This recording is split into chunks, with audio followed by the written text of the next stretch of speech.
बहुत खराब लगता है, क्योंकि जितना समय हम पब्लिक लाइफ में एक दूसरे के साथ गुजारते हैं अलग अलग कैपेसिटी में, और जितना काम हम सब मिलकर एक साथ करते हैं, ये बिल्कुल भी संभव नहीं है कि उसका निचोड़ 5 मिनट में या 10 मिनट में या इवन 1 घंटे में भी किया जा सके। तो इसका नतीजा हमेशा यही निकलता है कि कहीं ना कहीं जो सारी बातें हम बोलना चाहते हैं वो उस समय पर दिमाग में नहीं आती और वो रह जाती है, और बाद में अफसोस होता है कि उन व्यक्ति के साथ तो मेरा इतना अच्छा संबंध था,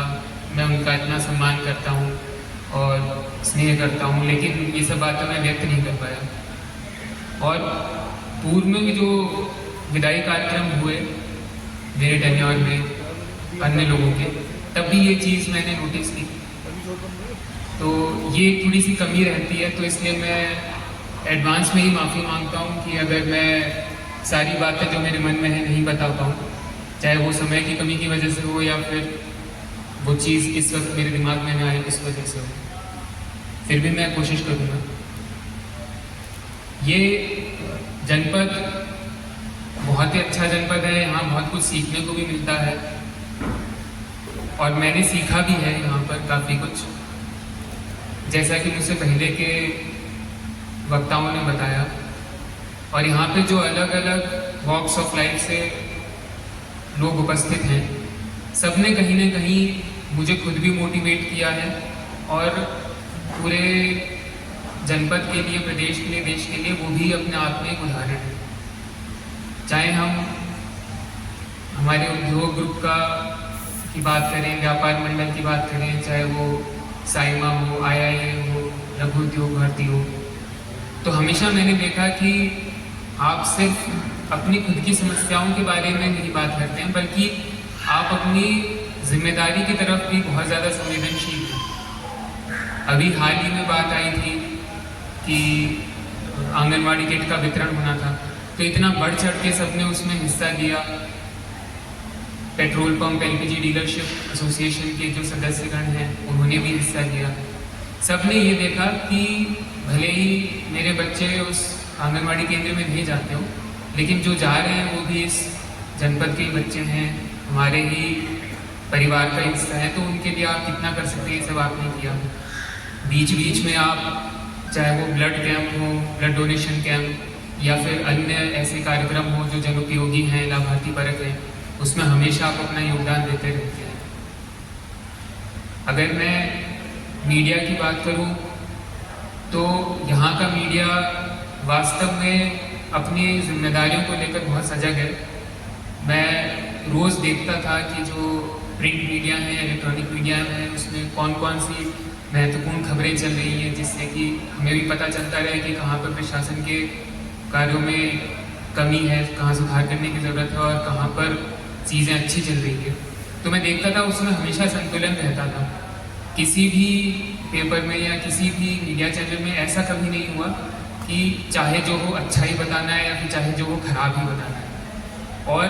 ये जो आप इंटेग्रिटी के साथ रिपोर्टिंग करते हैं, उसी का कारण रहता है, वो भी एक बड़ा फैक्टर रहता है जिससे कि सभी विभागों को अच्छा काम करने में प्रेरणा मिलती है। यहाँ पे अधिवक्ता एसोसिएशन से भी लोग हैं। कई बार मैं खबर सुनता था कि फलाना जगह पर अधिवक्ताओं और बाकी प्रशासन के बीच में मतभेद हो गया, ज़्यादा झगड़ा भी हो जाता था, लेकिन यहाँ मैंने कभी ऐसा नहीं देखा कि उस दिशा में सोचा भी हो। वास्तव में सब लोग एक परिवार की तरह एक दूसरे को ट्रीट करते थे। जो अलग अलग विभाग के अधिकारीगण हैं उनको मैं धन्यवाद देना चाहूँगा। मैं ज़्यादा विकास कार्यों के बारे में नहीं बोलूँगा, क्योंकि ये धारणा गलत है कि किसी एक व्यक्ति के काम करने से विकास होता है या फिर उसका जो सरकार की योजनाएं उसका लाभ जनता तक पहुँचता है। निर्देश देना बहुत ही आसान है, वो तो छोटे बच्चे भी दे देते हैं, लेकिन निर्देशों का और जो सरकार की मंशा है उसको समझते हुए और उसके अनुसार कार्य करना वास्तव में चुनौतीपूर्ण होता है। खास करके कभी कभी यदि मान लीजिए कोई इंफ्रास्ट्रक्चर की कमी हो, यानी स्टाफ की कमी है, बाकी फिजिकल इंफ्रास्ट्रक्चर की कमी है, तो भी जितने लोग हैं वो भी अपने पूरे मनोयोग से और लगन के साथ, मेहनत के साथ काम करते हैं, तभी जाके चीज़ें आगे बढ़ती हैं। और ये मैंने देखा था, चाहे वो प्रशासन का, हमारा अलग अलग तहसीलों का कार्य हो या अलग अलग विभागों का कार्य हो, जो कुछ वक्ता बता रहे थे कि इस जनपद में शीर्ष स्तर पे या फिर एक विकास भवन या कलेक्ट्रेट जाके लोगों की समस्याओं का समाधान होता था, तो वो भी इसीलिए होता था क्योंकि वो समाधान भी विभाग के अधिकारीगण और कर्मचारी ही बताते थे। कई बार तो मैंने खुद ने भी ऐसा अनुभव किया है कि मुझे भी नहीं पता उसमें क्या करना है, बस मैं ये कह देता था कि समस्या का समाधान होना है, तो वो ढूंढ के ले आते थे। तो जब टीम ऐसी अच्छी होती है तो ही काम आगे बढ़ता है। तो मैं आप सबको बधाई देता हूँ, और जब तक आप इस प्रकार से कार्य करते रहेंगे तब तक शामली निसंदेह जितना कर रहा है उससे आगे भी भविष्य में और अच्छा करेगा।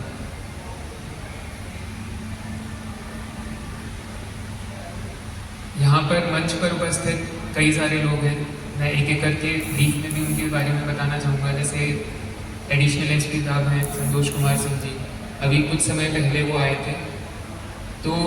कांवड़ के समय भी मैंने उनका देखा, और ख़ास करके जो पुलिस भर्ती थी वो थोड़ा सा डिफरेंट तरीके का पूरा एक्सपीरियंस था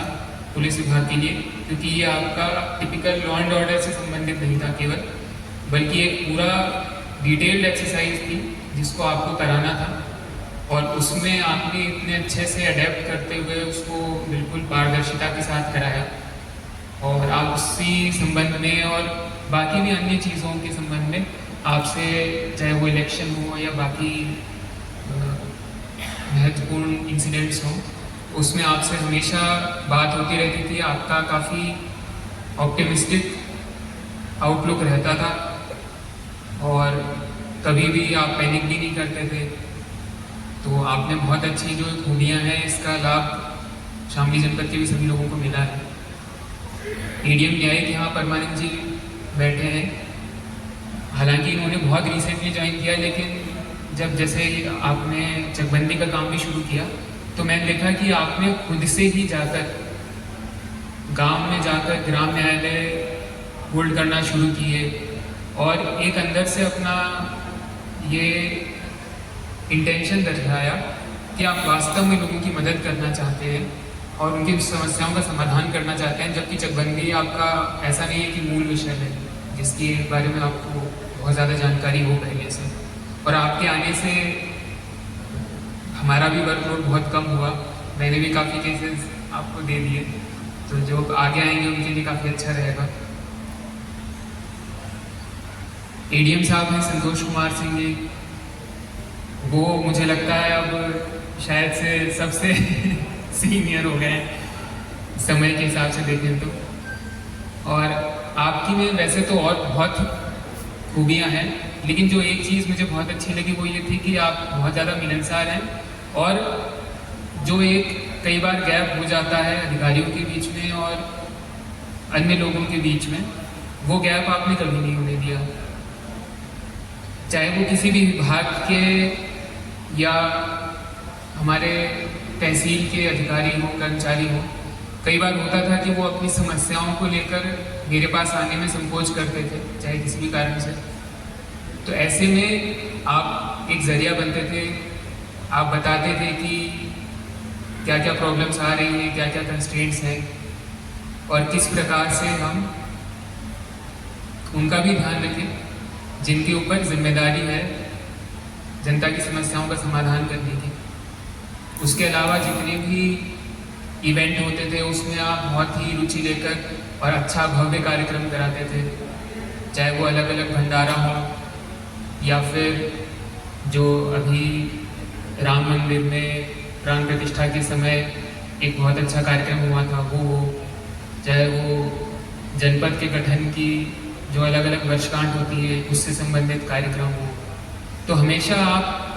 न सिर्फ अच्छे कार्यक्रम कराते थे बल्कि सब लोगों को उससे जोड़ कर रखते थे, जिससे कि लोगों में एक परिवार का सदस्य होने की भावना आती है, जो कि बहुत ज़रूरी होती है। क्योंकि हमेशा डांटने से या फिर किसी के ऊपर प्रेशर डालने से ही ज़रूरी है कि अच्छा काम हो। जितने भी अधिकारी कर्मचारी हैं उनके ऊपर भी अपना अपना कंस्ट्रेंट होता है। सब लोगों के व्यक्तिगत जीवन में भी कठिनाइयाँ होती हैं, चुनौतीपूर्ण परिस्थितियाँ आती हैं, सिर्फ आम जनता के लिए, सरकारी कर्मचारियों के लिए। तो ऐसे में इन चीज़ों को समझना बहुत अच्छा होता है और इससे एक अच्छा एनवायरनमेंट बन के रहता है। मुख्य विकास अधिकारी श्री विनय तिवारी जी, लगभग 9-10 महीने अब हो गए हैं आपके साथ कार्य करते हुए। मुझे आपके साथ कार्य करने में बहुत अच्छा लगा, क्योंकि जो एक चीज़ मैंने आपके आने के बाद देखी, जो कि पहले उतना मैं नहीं देख पाता था, वो ये था कि आप सभी चीज़ों को डिटेल में पढ़ते थे और वो चीज़ आपके पत्रावलियों पर, आपके टिप्पणी में, आपके इवेंट से संबंधित प्लानिंग में, उसके क्रियान्वयन में भी दिखता था। और जो विकास कार्यों की बारे में अभी बात कर रहे थे कि अच्छा प्रदर्शन है जनपद का, तो उसमें मुख्य विकास अधिकारी का निसंदेह बहुत ही महत्वपूर्ण भूमिका होती है, योगदान है, और आपका भी इसमें है। ये बात मैं जानता हूँ, क्योंकि कई बार जो डिस्कशन होता था तो आप, मैं, DSCO साहब सब मिलकर बैठ के करते थे। और आपके रहते हुए मुझे हमेशा ये रहता था कि हाँ, मेरे पास अच्छे अधिकारी हैं जिन पे मैं पूरी तरीके से डिपेंड कर सकता हूँ, चाहे आप हो, चाहे ADM साहब हो, चाहे ADM न्यायिक हो। इस वजह से मुझे काफ़ी कॉन्फिडेंस रहता था, क्योंकि मुझे पता था कि जो लोग मुझे सपोर्ट कर रहे हैं वो बहुत ही केपेबल हैं, दक्ष हैं। पुलिस अधीक्षक श्री रामसेवक गौतम जी, आपसे पहले अभिषेक जी थे, उनके साथ भी मेरा कार्य करने का बहुत अच्छा अनुभव रहा और आपके साथ भी बहुत अच्छा रहा। जब आपने ज्वाइन नहीं किया था तब आपके सामने एक बड़ी चुनौती थी कि कांवड़ यात्रा ऑलमोस्ट शुरू होने वाली थी, बिल्कुल आप जब पीक तैयारियां चल रही थी तब आए थे। लेकिन आप पहले दिन से ही क्षेत्र में भ्रमण करने लग गए और जो भी आप कर सकते थे एक्टिवली रुचि लेकर आप बताते भी थे कि कहाँ पर किस विभाग के द्वारा जो व्यवस्थाएं की गई हैं उसमें सुधार हो सकता है और पुलिस के द्वारा क्या किया जा सकता है। एक पर्सनल अनुभव जो मैं साझा करना चाहूँगा, जो कि मुझे बहुत अच्छा लगा, वो ये था, एक किसी व्यक्ति की समस्या से संबंधित वो केस था जो कि पुलिस विभाग से संबंधित नहीं था, राजस्व से संबंधित था। और वो व्यक्ति हार मान रहा था और उसे लग रहा था कि उसका समाधान यहाँ नहीं हो पाएगा और वो यहाँ से जा रहा था। लेकिन उसको मनाने में, उसको समझाने में, उसको कंस्ट्रेंट्स को बताने में और समय सीमा बताने में कि कब तक उसका समस्या का समाधान होगा, आपने खुद ने इतना कोऑर्डिनेट किया, दूसरे जनपदों के लोगों के साथ भी कोऑर्डिनेट किया, जबकि आप चाहते तो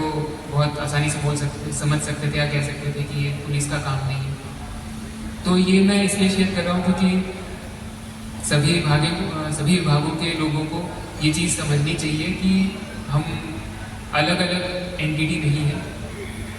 अंत में हम सबको सरकार ने यहाँ पर इसीलिए भेजा है क्योंकि ताकि हम जनता के लिए काम कर सकें, उनकी समस्याओं का समाधान कर सकें। और जब ये भावना रहती है हमारे अंदर तो ही हम अपना कार्य अच्छे से कर पाते हैं। इसीलिए ये समन्वय इतना अच्छा यहाँ पर रहता है सभी विभागों का भी, और ख़ास करके पुलिस के साथ, जो कि पहले भी था अभिषेक जी के दौरान और आपके समय भी रहा है। और आप काफ़ी धैर्यपूर्वक लोगों की बात सुनते हैं, आपके पास में अलग अलग परिस्थितियों का, उनकी चुनौतियों का सामना करने का अनुभव भी है। दुर्भाग्यवश कुछ घटनाएं हुई यहाँ पर आपके आने के बाद भी, लेकिन सभी घटनाएं आपने इतनी त्वरित गति से अपनी टीम को लगाते हुए सॉल्व की, उसको लिए भी मैं आपको बधाई देता हूँ। अंत में मैं हमारे सम्मानित माननीय जनप्रतिनिधिगण श्री तेजेंद्र निर्वाल जी और श्री प्रसन्न चौधरी जी को धन्यवाद देता हूँ, क्योंकि मुझे लगता है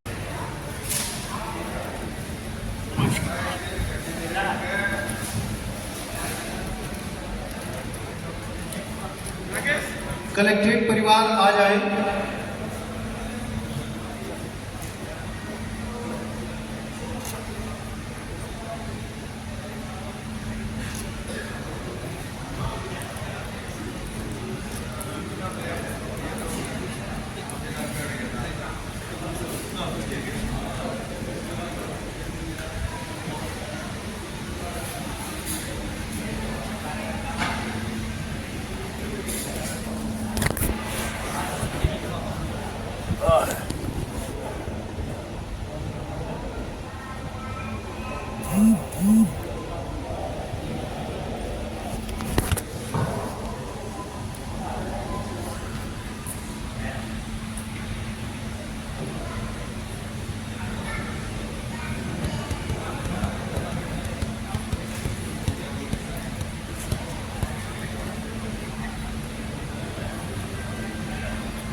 आईआईटी का कंपटीशन कवर करके आईआईजन होके आईएएस का कंपटीशन क्लियर किया। जबकि एक आईआईटीएन लड़के का पैकेज बहुत मोटा हो सकता है, बहुत मोटा पैकेज हो सकता है,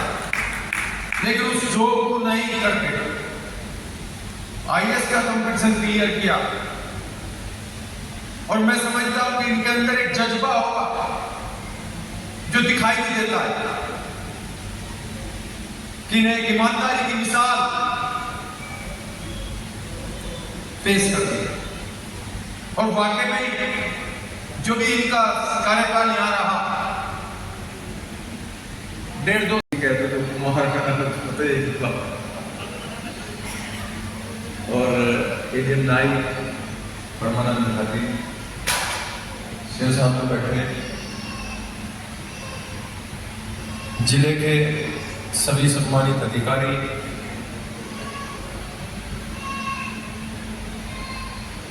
सम्मानित व्यापारी, पूर्व विधायक और भारतीय जनता पार्टी के जिलाध्यक्ष आदरणीय तेजेंद्र अग्रवाल जी, इस जिले के विकास अधिकारी सीडीओ साहब श्री विजय तिवारी जी, एडीएम साहब, जिलाधिकारी श्री रविंदर सिंह जी, हमारे जिले के कप्तान श्री राम